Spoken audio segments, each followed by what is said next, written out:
रायसेन जिले में बेतवा नदी के उद्गम स्थल पर आज मध्य प्रदेश सरकार द्वारा जल गंगा संवर्धन अभियान का शुभारंभ का आज कार्यक्रम था। इस अवसर पर हमारे वरिष्ठ नेता माननीय मंत्री श्रीमान प्रहलाद पटेल जी, सुरेंद्र पटवा जी, हमारे अपने एक और विधायक मित्र डॉक्टर प्रभुराम चौधरी जी और जिला पंचायत और सभी पदाधिकारियों के साथ हमने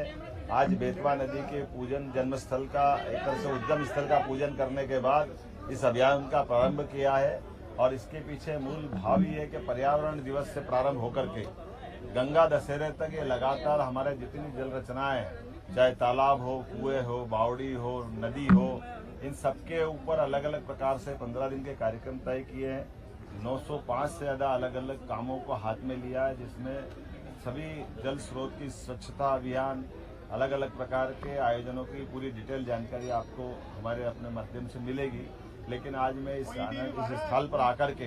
मुझे ऐसा लगा कि वाकई ये स्थान बहुत पवित्र है और ये इसकी महत्ता तब और बढ़ जाती जब यशस्वी प्रधानमंत्री ने केन बेतवा नदी जोड़ो अभियान के लिए बेतवा के आगे जाकर के केन नदी से जोड़ने का बड़ा प्रोजेक्ट, जिसमें 45,000 करोड़ का बड़ा प्रोजेक्ट है और माननीय मोदी जी की सरकार की देन है कि एक और प्रोजेक्ट राजस्थान सरकार के साथ जुड़ करके ये उत्तर प्रदेश के साथ होगा, केन बेतवा और राजस्थान और हम मिलकर के एक पीकेसी पार्वती, काली सिंध और चंबल परियोजनाओं पे तीनों नदी जोड़ों का राजस्थान के साथ बड़ा कार्यक्रम है, जिसमें 35,000 करोड़ का हमारा कार्यक्रम काम रहेगा और 35,000 करोड़ का राजस्थान सरकार का काम रहेगा। तो ये बड़े बड़े नदी जोड़ो अभियान तो बाद में होने वाले हैं, लेकिन अभी तो जन जागृति को लेकर के जल सम्मेलन से लगा करके बहुत सारे कार्यक्रम करेंगे, जिसके माध्यम से हम जल राशि के प्रति, जल संवर्धन के प्रति गंगा जी के नाम को स्मरण करते हुए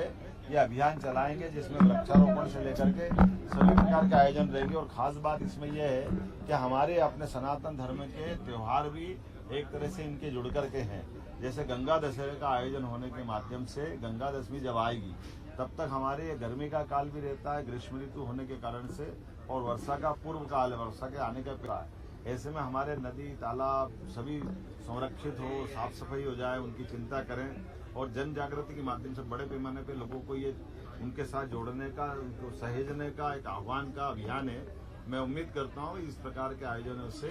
जनता के बीच पर्यावरण के मामले में सच्चे अर्थ में भाव भी बनता है और सरकार की जो मूल भावना और समाज की मूल भावना एक रस होती है। मैं ग्रामीण पंचायत विभाग और सारी सरकार के विभागों को बधाई दूंगा और उम्मीद करूंगा जो जो कल्पना की गई है पूरा आयोजन इसी प्रकार से।